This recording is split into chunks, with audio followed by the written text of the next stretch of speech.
Production and distribution of City Club forums on IdeaStream are made possible by the generous support of PNC and the Raskin Family Fund, with additional funding from Robert Conrad, Cleveland State University, the Chautauqua Institution, the Cleveland Clinic, and the United Black Fund of Greater Cleveland, Incorporated.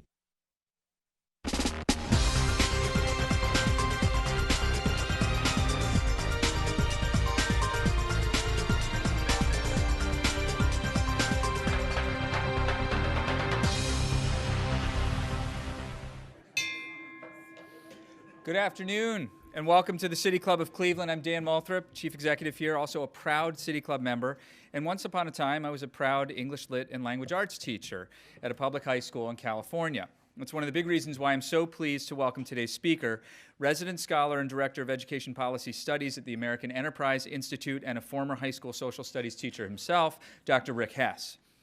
Here in Cleveland and in Ohio, we are intimately familiar with wave after wave of education reform. From No Child Left Behind to Race to the Top and its link to the Common Core, from the Every Student Succeeds Act to Cleveland's own transformation plan, we have seen curricular changes, testing regimes, so-called accountability measures, and what has been called one of the laxest charter school authorization laws in the nation by a speaker on this podium. I'm not making that up. We have also heard from reformers and researchers here at the City Club: Linda Darling Hammond, Diane Ravitch, Michelle Rhee, Mackie Raymond, David Kirk, David Figlio, and so many others. And of course, at perhaps every one of these events, one audience member or another has asked, when will Ohio fully and equitably fund public schools, as the state was ordered to do so so many decades ago in the now famous Supreme Court case DeRolf versus the state of Ohio? So add that to your list of questions to answer, Rick. Enter Rick Hess and his latest book, Letters to a Young Education Reformer. With classroom experience and decades in policy reform, he offers his perspective on the movement and what the next generation of educators and policymakers can learn from reform efforts he has worked in and watched. In addition to his post at the American Enterprise Institute, Dr. Hess is also the author of an eponymous blog at EdWeek and the executive editor of Education Next. He has continued to teach, though in higher ed, and he received his own training, his own higher ed training, at a couple of small schools in the Boston area, Brandeis and Harvard. Ladies and gentlemen, members and friends of the City Club of Cleveland, please join me in welcoming Dr. Rick Hess.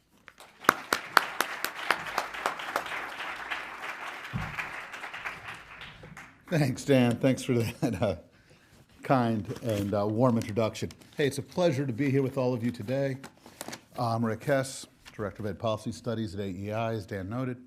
And let me be real straight with you. First off, I am not going to stand up here today and offer any answers in terms of curriculum instruction, scope and sequence. I haven't been in front of a K-12 classroom since the last century. So let's just make sure we keep expectations. And then the second caution I want to give is, look, a room like this, you all have been to many of these talks over the years in which fine people have come through with lots of thought and lots of care and laid out solutions for how we are going to transform the quality of schooling. You know what? In my experience, most of these, despite the thoughtfulness, despite the good intentions, actually have disappointed us. And I just got to admit, I am all out of straightforward solutions. I am not here today to tell you, here is how we are going to transform the quality of schools in northeastern Ohio. Let me just be real straight about that.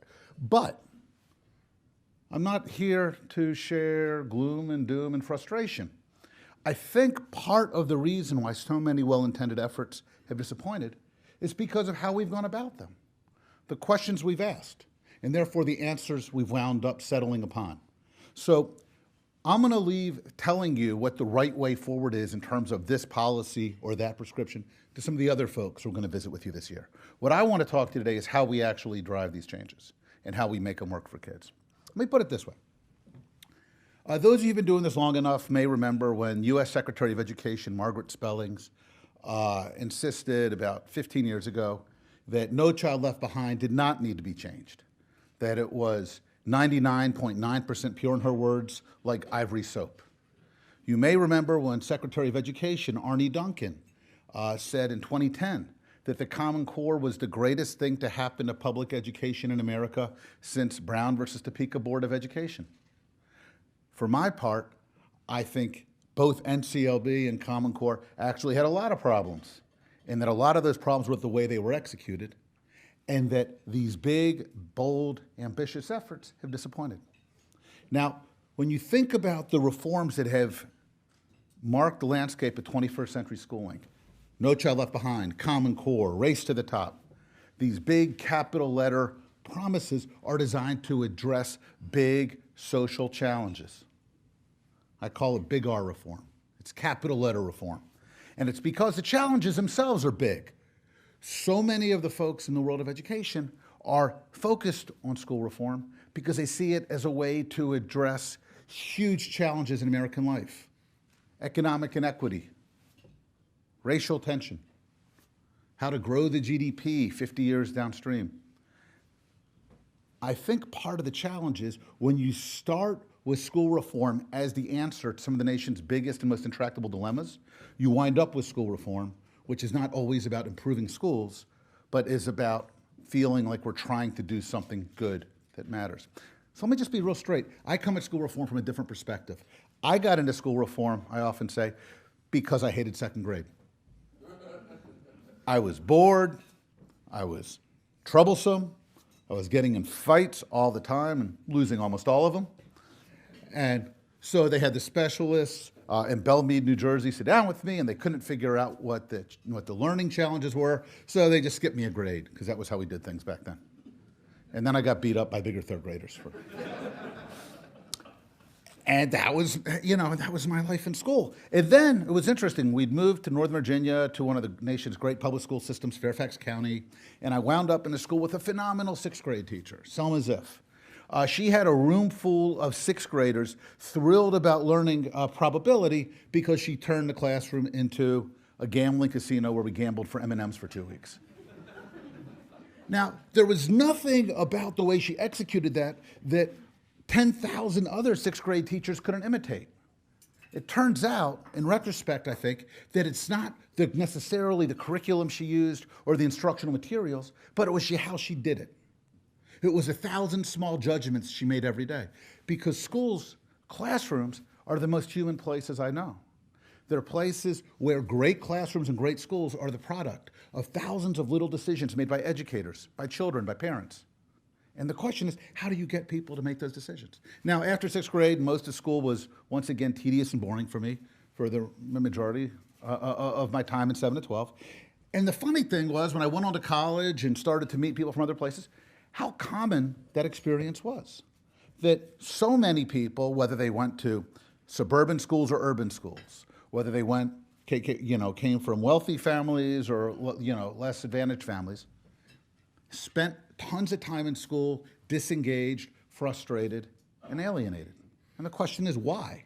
The question is why, because when you think about how we interact with youth, with our kids, with our grandkids, with our nieces and nephews, when we coach things, right? Teaching is among the most intuitive acts that we know.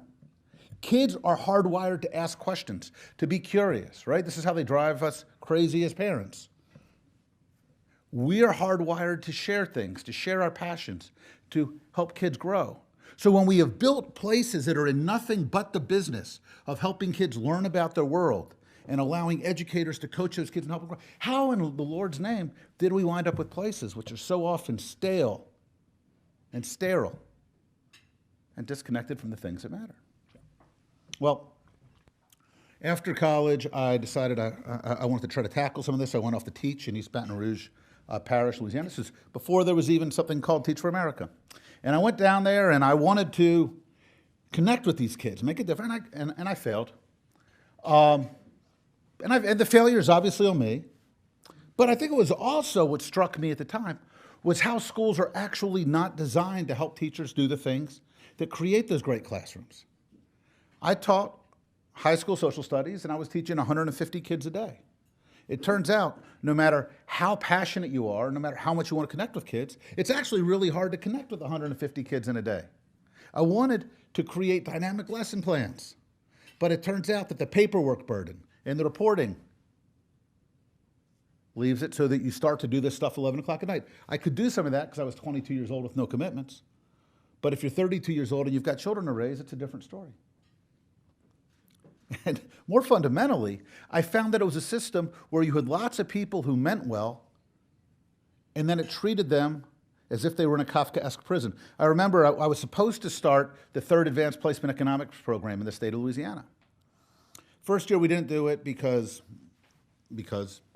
Second year we were going to do it, but they'd already built my schedule full up, and so there was no room for me to teach it. So I went to my principal and I said, hey, I'll give back my prep period. I don't need it.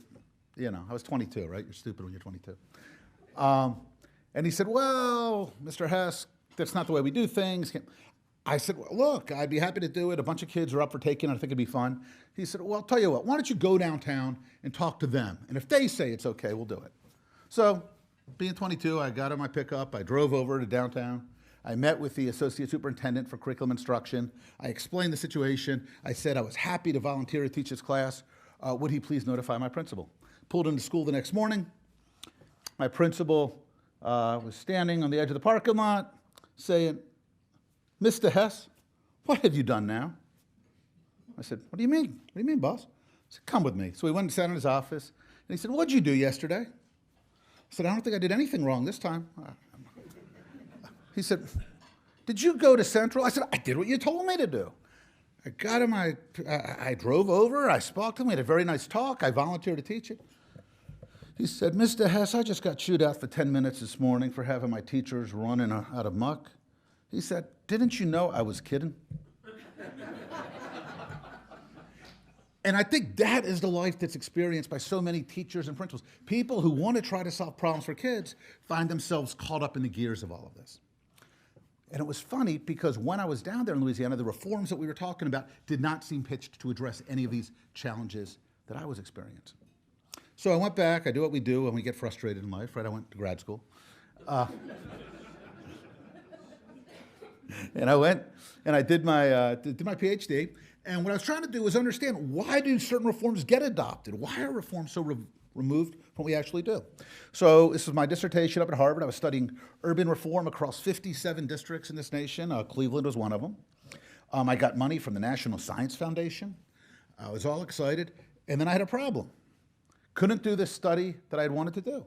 Because at a time when you would read in the headlines all the time about how we needed to shake up urban education, I couldn't study which districts are doing which reforms because every district was doing every reform I was studying. In fact, the average district in the 5 areas I was looking at had launched at least 11 major reforms in the previous 3 years. That's one every 3 months, give or take. That's every 13 weeks. Any of you who have ever lived in an organization where somebody's rolling out a major reform every 13 weeks knows how everybody's going to respond. You close your door and you tell your neighbor, this too shall pass. And the only people who take this stuff seriously after a little while are the newbies and the perpetually naive. But after the third time they've spent their summer preparing lesson plans for something that's forgotten about by Christmas, even they get it. And so what happens is we create these cultures where no matter, and here's what people have trouble with, no matter how well-intentioned, no matter how thoughtful the reforms don't pay off. And it's not because the reforms aren't good ideas.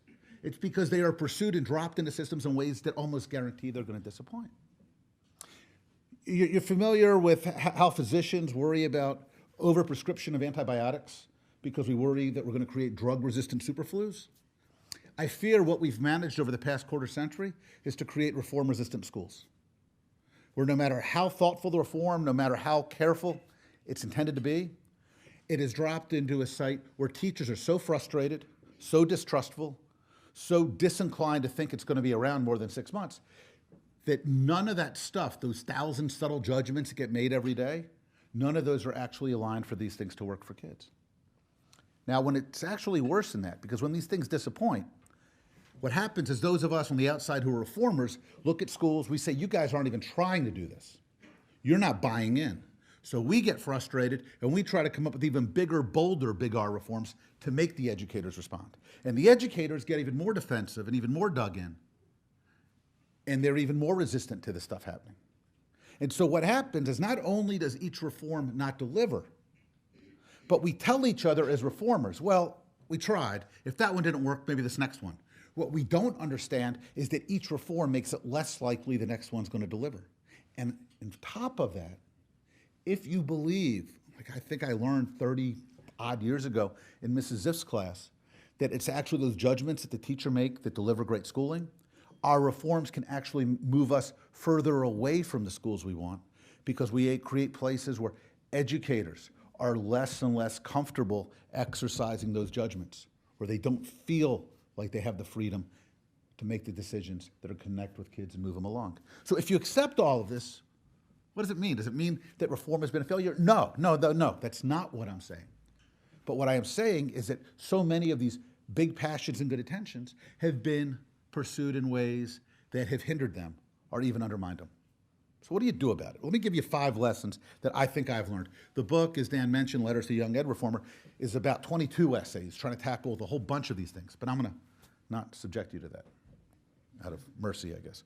But 5 lessons I think that help us think much more clearly about when and how reform and change can work for kids. 1, we need to fundamentally refashion the relationship between talkers and doers. There are talkers and doers in any line of work. If we're talking about policing or sanitation, there are people who actually are walking the streets or out on the trucks, and there are people who offer commentary and analysis, the doers and the talkers. If you're a football fan, there are doers who are actually out on the field and coaching every week, and there are people who are sitting up in the press box talking about how bad the Browns are doing. Doers and talkers. In education, the doers are peoples in schools and systems, and the talkers are those of us at think tanks and advocacy groups and foundations on the outside weighing in. We both have roles to play, though. Here's the funny thing. The doers, they're the ones who actually see how things are playing out when rubber hits road. They're thinking in terms of individual kids. You know this when you talk to educators. They're talking about these children, this class, this curricular unit. It gives them powerful insight into how things are actually working in the real world. But it also gives them big blind spots. When you go to the same school every day for 190 days a year, you don't see what's happening in other places. You just don't have that opportunity. When you show up at work every day with the same set of colleagues, when you hear people criticizing the results, you tend to get defensive. These are you and your friends that they're criticizing. Teachers don't have a lot of time for esoteric white papers and analyses of macro performance because they're worried about planning the next day's lesson. So what happens here is both the talkers and the doers have a critical piece to play. But what's happened in my experience over the last decade or more is that we have forgotten about that healthy synergy. As we have professionalized school reform, the people who get the privilege of coming up to the Cleveland Club to talk about schooling tend to be people who are authors and think tankers and philanthropists. It's our perspective that predominates. We're the ones who get to go on talk radio and on TV and write op-eds and write books. And so what's happened is that we have tended to create this asymmetrical conversation where it's the talkers that predominate. And we don't even realize this because when you're on TV and radio and writing op-eds and getting money from big foundations, you feel like you know what you're doing. People respect you, they're nice to you, they listen to you. And so you wish those doers would just shut up and get in line. And when our big ideas get dropped on schools and systems and don't pay off, we say, those doers fumbled the ball. We don't even actually own the mistakes of our own reforms. What we do is we say this was an implementation problem. And an implementation problem means those guys on the ground messed it up. Second thing we got to get better at is we've got to understand the limits of policy. We've tried to ask policy to do things policy's not capable of doing. Policy is great at 2 things. It's great at making people do things and making people not do things. So if you want to make sure there's no more than 24 children in a classroom, policy is a great lever. If you want to make sure that teachers have certain credentials, policy is a good lever. But most of what we talk about is school improvement, stuff like teacher evaluation, school turnarounds, aligning curricula. These are things where what matters is much more how you do it rather than whether you do it. And the problem is we've acted as if fighting for the policy win is what really matters. And so we've kept putting policies on the books, which have been dismal disappointments in practice. One of the most telling examples here, I think, is teacher evaluation reform. Those of you who've been doing this for a while may remember that about a decade ago, an outfit called the New Teacher Project did a hugely powerful report called The Widget Effect, pointed out that across the country, and even districts that were doing terribly, 99% of teachers were always rated effective. Nobody thought this was the case. So in the Obama administration's race to the top, in the Obama administration's waivers from NCLB, they encouraged states to get serious about rethinking teacher evaluation, about using test scores as a component of it, using observational rubrics carefully devised. 30-odd states acted. One of the very first out of the box was Colorado with its lauded Senate Bill 191. Last year, Colorado reported that after 7 years of ferocious efforts on this, hundreds of millions spent, tens of millions spent in Colorado, tens of millions of dollars spent, lots of effort, exquisite care, a lot of back and forth between teachers and unions and reformers. They had the results that they'd gone from 99% of teachers rated effective to 99% of teachers rated effective. In fact, Matt Kraft of Brown University did a paper last year that showed nationally the movement was from 99% of teachers rated effective to 98% of teachers rated effective. And he pointed out that the problems were all the stuff that most of us should have been able to predict. Principals didn't want to pick fights with their teachers. They didn't believe ineffective teachers would actually get moved out. The student learning objectives were incompetently executed, blah, blah, blah. The point is that for all of the time and energy and political capital we used to fight for teacher evaluation reform, we created little change, almost no change that actually mattered for kids, and we created huge brushback. It's not whether you do these reforms, it's how you do them. Third thing I've learned is that we've got to be much more careful about how we use expertise. Now, I don't want this to come across as some kind of expertise doesn't work rant. That's not the point. If I'm going to a dentist, I want my dentist to be expert in knowing how to read an x-ray to find a cavity, and I want her to be expert in wielding a drill. If I'm taking one of my boys in for a special needs diagnostic, I want that special educator to be expert in identifying learning challenges and in suggesting interventions. But notice what we're talking about. We're talking about expertise as being very good, knowledgeable, skilled at doing a particular tasks under particular circumstances. When we talk about expertise in education, that obviously applies when you're teaching a third grader phonemic awareness. But a lot of what we talk about expertise for is much broader. Charter schooling, accountability, teacher evaluation. Think about what it means to be an expert in teacher evaluation. In these teacher eval systems, you need psychometrically sound assessments that gauge student learning. That's one skill set. You then need somebody who can actually use those tests to generate value-added metrics for individual teachers. That's another skill set. You need people who know how to utilize the Danielson observational rubric in classrooms. That's another skill set. People who know how to use the Marzano model. People who know how to train people in the Marzano. By the time you actually work through what was in most state teacher eval systems, you get lots of different kinds of expertise. Now what happens is that's not how the world works. So when a legislature or a foundation or a governor needs somebody to be the point person on their teacher evaluation reform effort, they tap one of these experts. You ran an organization, or you were active in reform, or you studied this at the university. And what happens is you're an expert in 10% of what's going on, and then you're kind of making up the other 90% and leaning on your friends along the way. When it doesn't work, though, we say, well, the experts were in charge, so it wasn't that, it was that it was an implementation problem. Well, the problem is when we're doing these large-scale reforms, most of what matters is the judgment and the common sense and how the pieces fit. And unfortunately, there actually really is no expertise in most of that. The problem actually gets a little worse than this, though. About a decade ago, I was in South Korea for the State Department, traveling the country, giving talks, groups like this to principals. We did a thing at the South Korea Ministry of Education, where they had the cameras and the reporters, and they're asking me questions as the American expert. And I do what we do when we're in that forum, which is I just started rambling about things I didn't know. And at one point, somebody asked the president, Mr. Hess, you're an expert in American higher education. What lessons can we learn here in South Korea from America? And I didn't know what the heck to say. So I rambled for 30 seconds until I stumbled upon the root of a bit of an idea. And I said, well, in America, we have more than 4,000 institutions of higher learning, and they're scattered across the nation, and they are hubs of energy and talent and small towns. And I said, in South Korea, everything's clustered in Seoul. Maybe that's something to think about. I didn't know what I was talking about. Went back to the hotel. The next morning, my translator's banging on the door. When she greets me, she's holding up the newspaper, page 3, there's my mug, and a bunch of Korean I can't read. And she says, we have to go back to the ministry.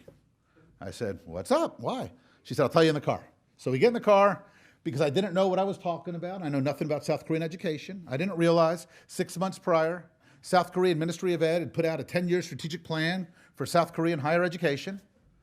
No mention of diversifying beyond Seoul because it doesn't make any sense. It already lives in Seoul, and that's where the institutions are. So we had to go over, and I had to apologize, and we narrowly avoided an international incident over higher ed strategic policy papers. But the funny thing is, in the back of that car on the way over, I'm sitting there thinking, you know what? It's still a darn good idea.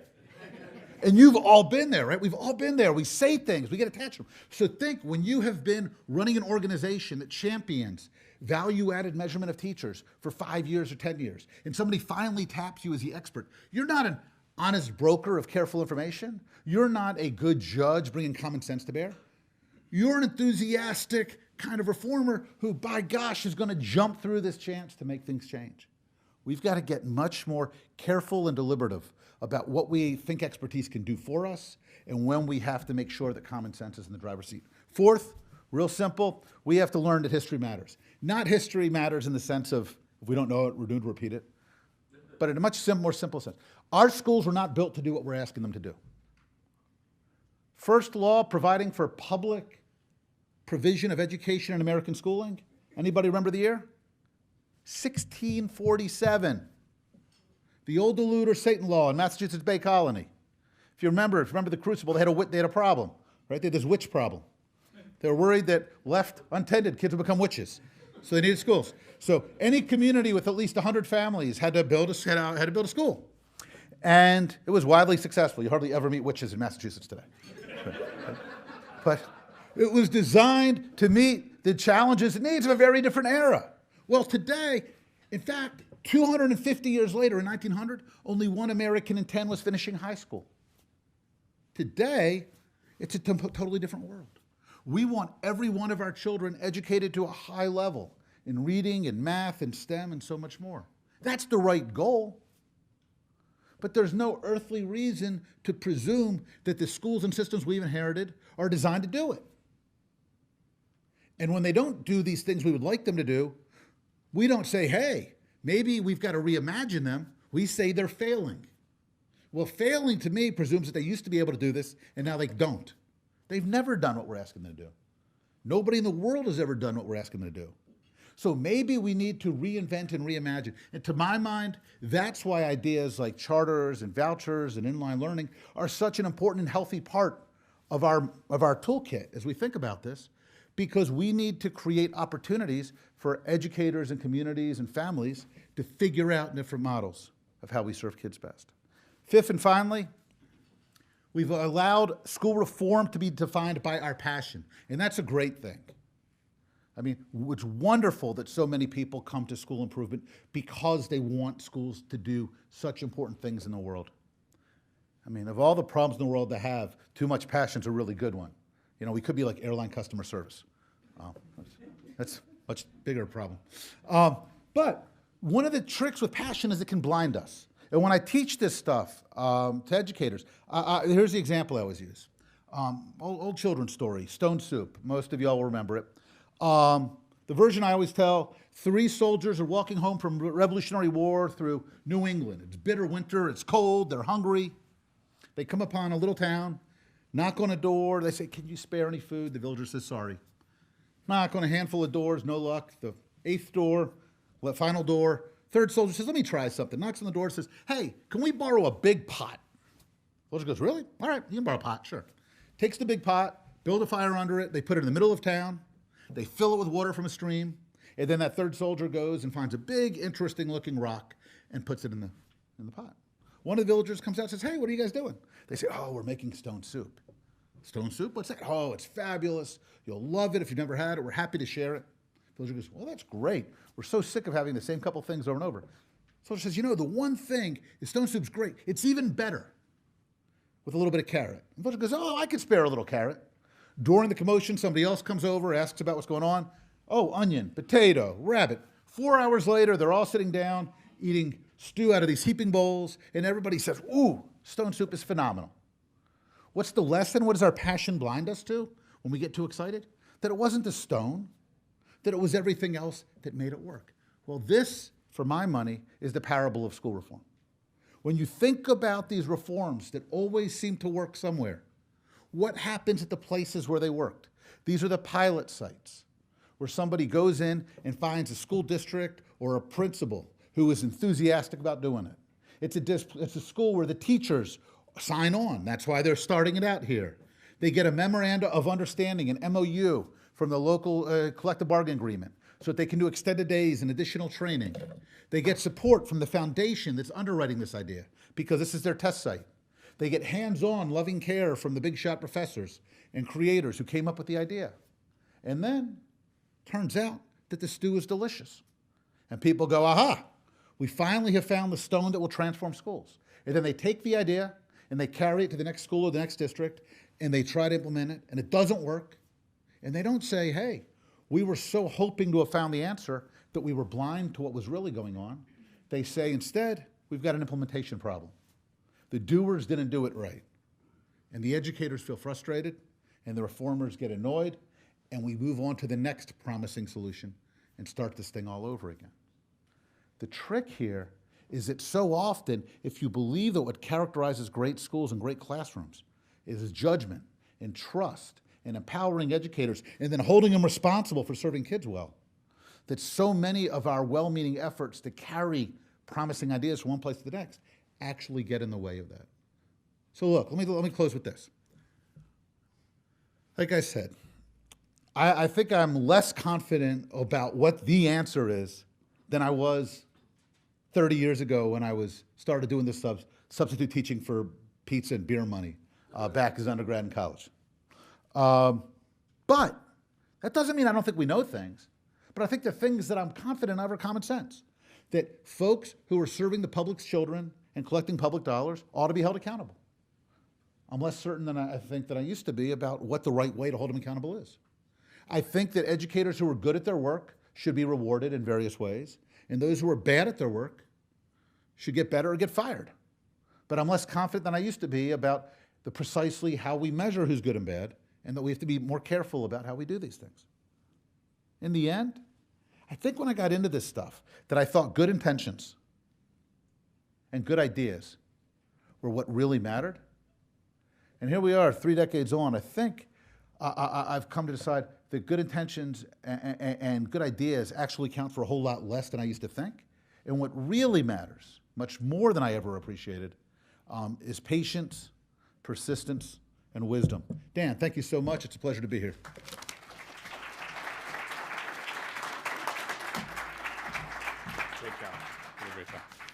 Today we're enjoying a Friday Forum with Dr. Rick Hess, resident scholar and director of education policy studies at the American Enterprise Institute and authors of Letters to a Young Education Reformer.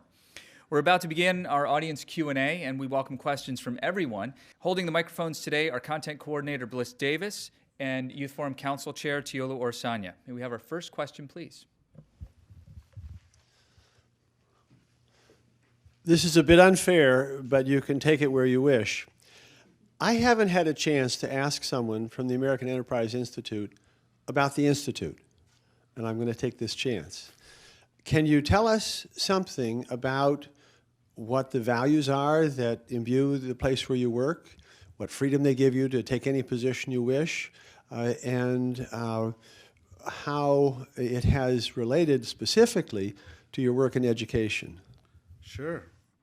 AEI is a place that's committed to opportunity, to defending opportunity, liberty, freedom for all Americans. Those things obviously mean different things to different people. In my experience, having gone there from the University of Virginia School of Education, in the 16 years I've been there, nobody has once suggested to me what I should write about or shouldn't write about. Nobody has ever given me grief for the positions I've taken. And in my experience, AEI is a place that has offered me a degree of freedom to think and talk about questions in education that I found that to a much where I felt comfortable speaking honestly and straightforwardly in a way I did not in my time at Harvard or University of Virginia.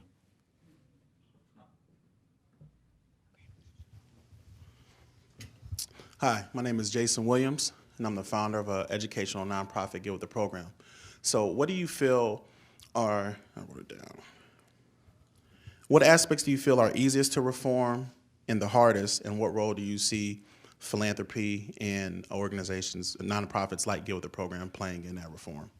That's a great question. So I think there's easiest and hardest to change, and then there's easiest and hardest when we're actually going to be happy with how things came out. You know, it's easy to change things. The easiest stuff to change, frankly, is what it says on the books. Because you can go out and you can get wins and you can say, kids are now required to do one high school course online. Or you can get a win which says, we are now going to be aligned to this set of expectations. Those are easy wins to track. They're easy wins to report to foundations. They're easy wins to put in an end-of-the-year newsletter to your parents. But I don't think they're actually the wins. I don't think they're bad things, but I think whether that stuff actually leads to anything that matters for kids is almost entirely in all the complicated stuff of how it actually happens. And that's where it gets really hard, because when I talk this way, some of my friends get frustrated. They feel that somehow I am stepping back from the things that we used to fight for in terms of accountability or flexibility. And I don't think I am. I think I'm just suggesting that sometimes when we're trying to get these wins, we presume more than we actually should presume. We don't leave enough room to figure it out. We don't leave enough room to play in the joints. We don't leave enough appreciation that accountability actually has to be closer to the work is executed, that it's hard to do good, sensible, constructive accountability from on high in many of these cases. So I think, you know, the success doesn't mean, hey, we're going to let teachers do things and we're going to cross our fingers and hope it works out for kids. I think success means asking, all right, if we're running a mentoring program, what do we actually expect to see change 9 months from now? What do we want to see change in terms of kids' behaviors? What do we want to see change in terms of how they spend their time? What do we want to see change in terms of their relationships with adults? Let's make sure we're looking at metrics that capture whether or not these ideas are changing the things we want to change, and not just treat reading and math scores as proxies, whether or not they're good and constructive proxies for that thing.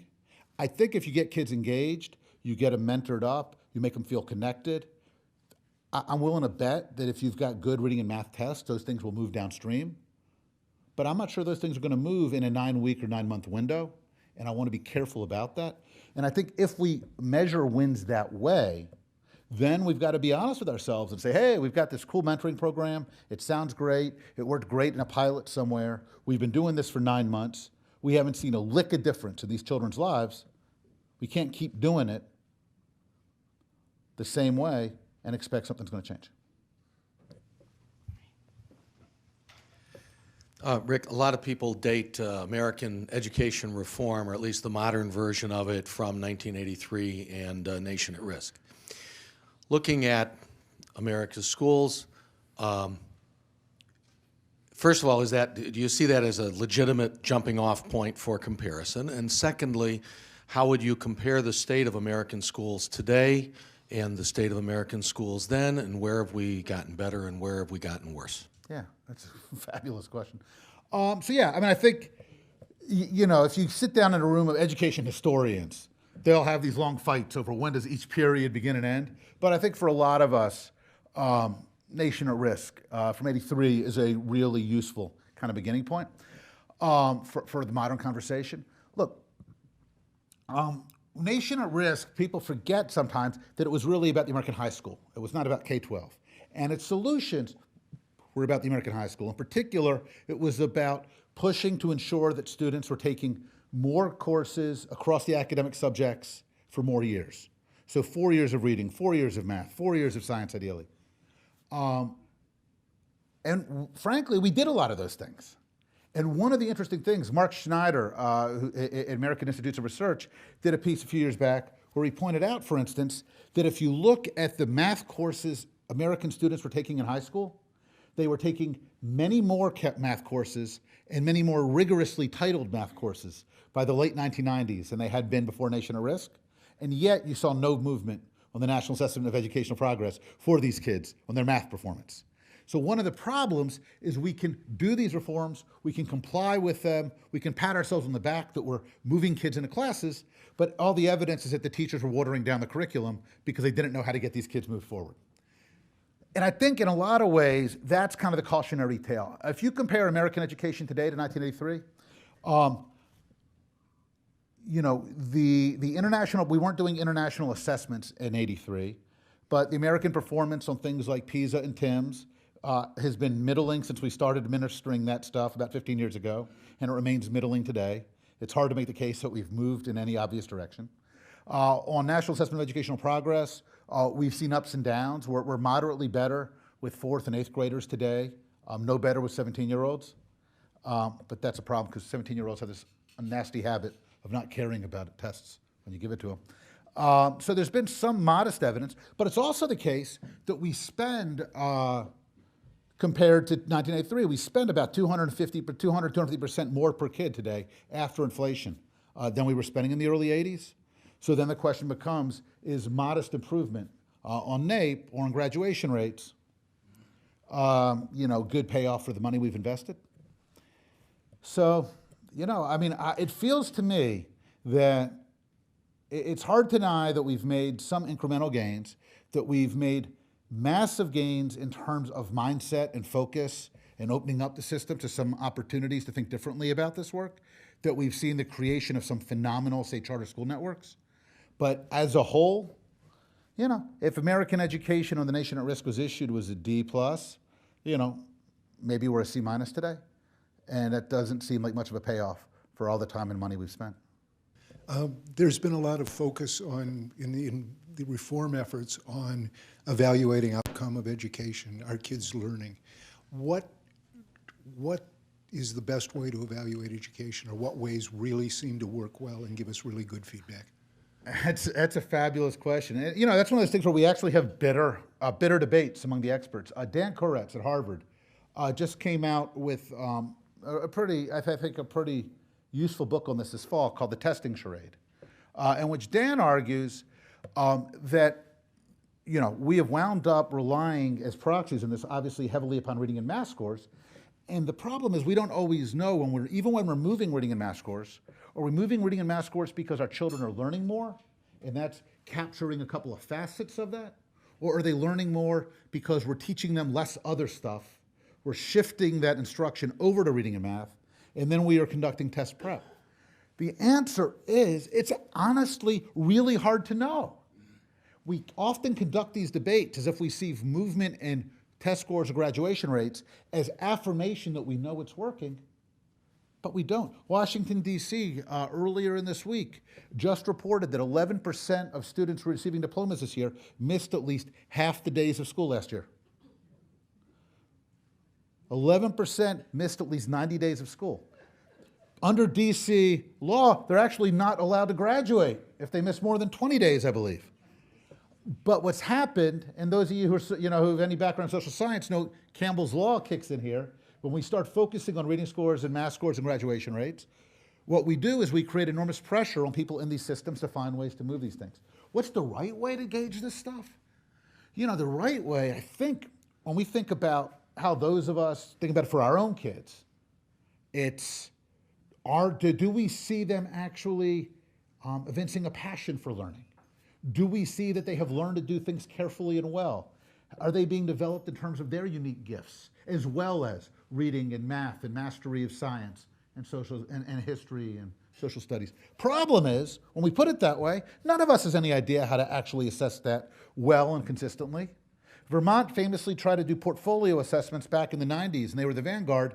And the problem was when two different people would rate the same student work portfolio, the correlation between the two was 0.0. We call that an inter-rater reliability problem. So the answer is that I think we all know how we'd like to judge student performance. The problem is we don't know how to do that consistently or well, especially at scale. So we have fallen back on these measures that we all know are limited, but tell us something. And the problem is, I think, that we have kept trying to ask more of these limited measures that are useful than they can fairly shoulder. And as a result, we have found up turning a pretty boring what should be a pretty boring conversation about, hey, how much should we use reading and math scores and how do we make sure they're useful? What sounds like it should be an incredibly dull faculty meeting into something that has become a screaming match debate for the better part of 15 years.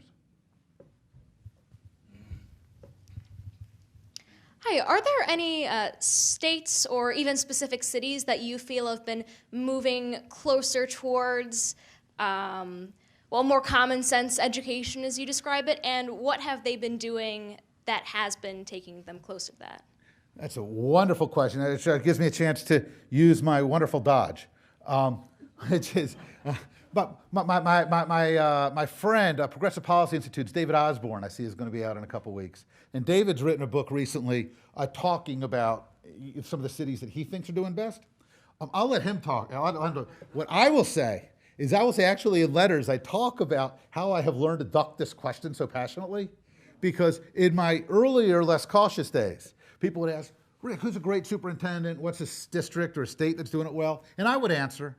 And what I came to realize at some point was that I had no earthly idea what the heck I was talking about. There's 14,000 school districts in this country. Some of them share a superintendent. There's about 8,000 superintendents. You know, at any given moment, I maybe knew 20 of these superintendents at the most. I probably most years knew closer to 10 or 15, depending on who'd gotten fired. So I knew a fraction of 1%, but I was shooting up my mouth about who did it well. And when we talked about states and districts, I get out some, but I spent a lot of my time, either teaching at universities or hanging out at a Washington office building. So for me to pretend to speak with any authority, based mostly on word of mouth from friends, what I see in kind of magazine and newspaper pieces about what's actually happening on districts and which ones are. So I just decided several years ago, just that when people ask this incredibly reasonable and thoughtful and constructive question, that I was just going to honestly say, all I can tell you is kind of what I pick up through my echo chambers, and that actually feels probably less helpful than just saying, I honestly don't know.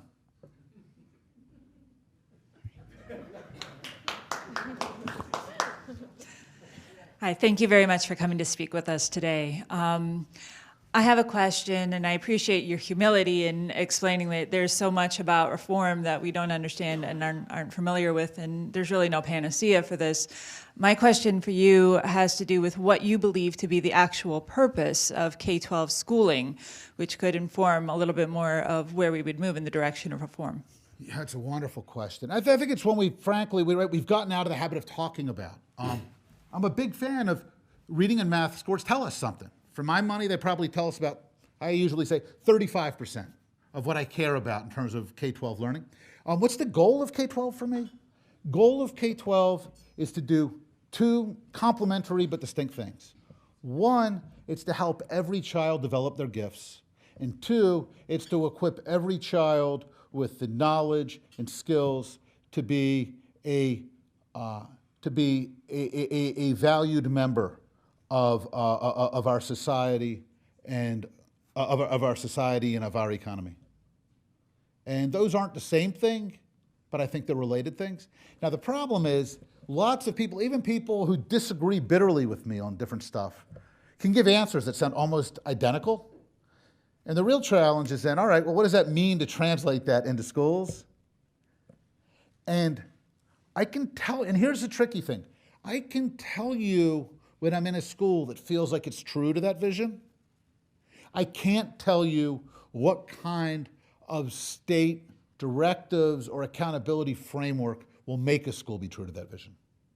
And somewhere in that gap between those two is, I think, where so much of our, debating takes place.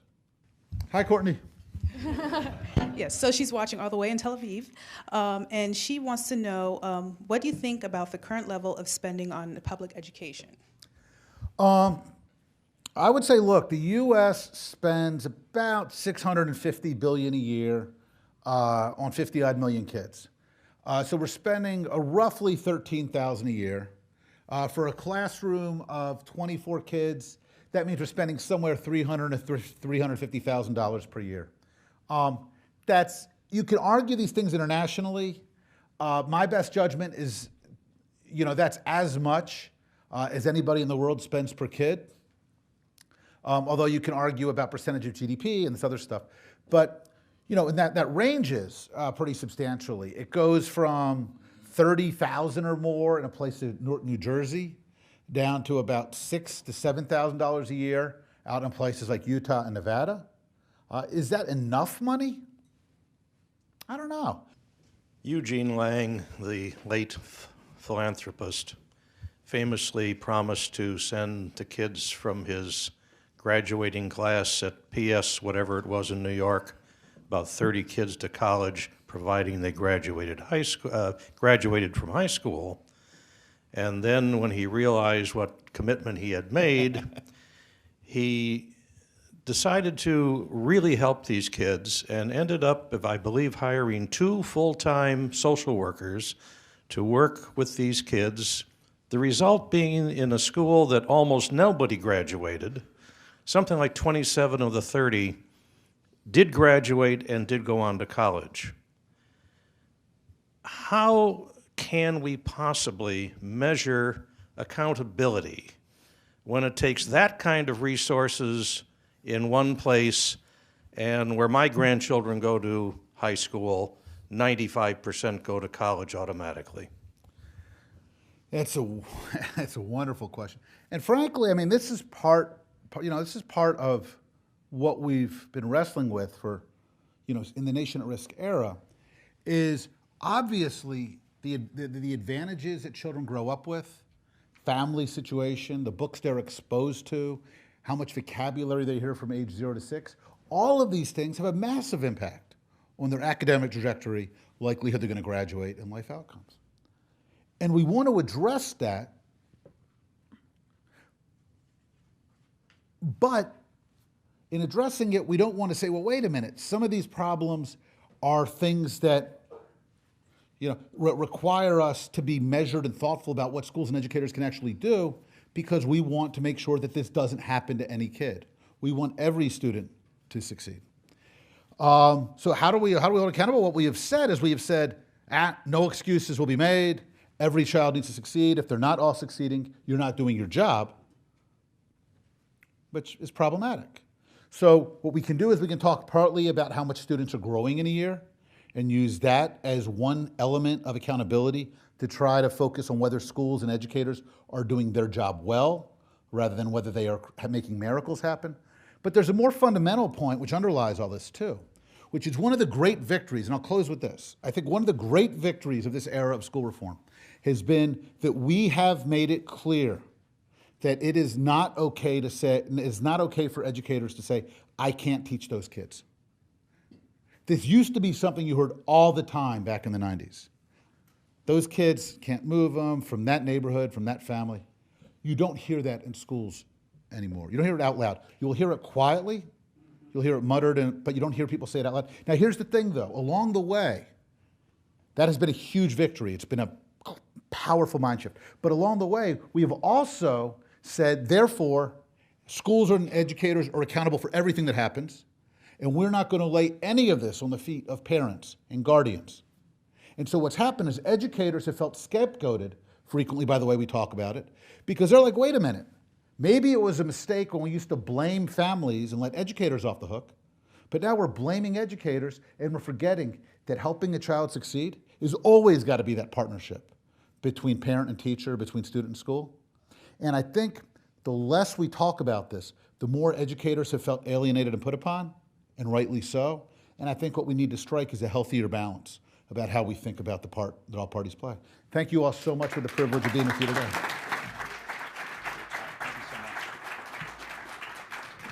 Today at the City Club of Cleveland, we've been enjoying a Friday Forum with Dr. Rick Hess, author of Letters to a Young Education Reformer. Today's forum is part of our Education Innovation Series sponsored by the Nordson Corporation. We have Cecilia Render of Nordson with us today. Thank you very much for your support, and thanks to your colleagues as well. It's also part of our Authors in Conversation series, supported in part by the residents of Cuyahoga County through a public grant from Cuyahoga Arts and Culture. We are grateful to the residents of Cuyahoga County for their support. The community partner for today's event is the Center for Education Leadership at Cleveland State University, and we also welcome guests at tables hosted by the Greater Cleveland Schools Superintendent Association. We thank all of you for being here today. That brings us to the end of our program. Thank you, Dr. Hess. Thank you, ladies and gentlemen. Our forum is adjourned.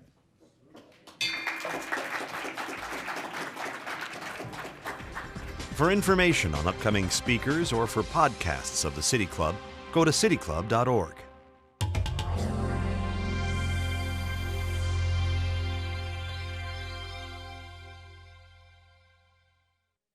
Production and distribution of City Club forums on IdeaStream are made possible by the generous support of PNC and the Raskin Family Fund, with additional funding from Robert Conrad, Cleveland State University, the Chautauqua Institution, the Cleveland Clinic, and the United Black Fund of Greater Cleveland Incorporated.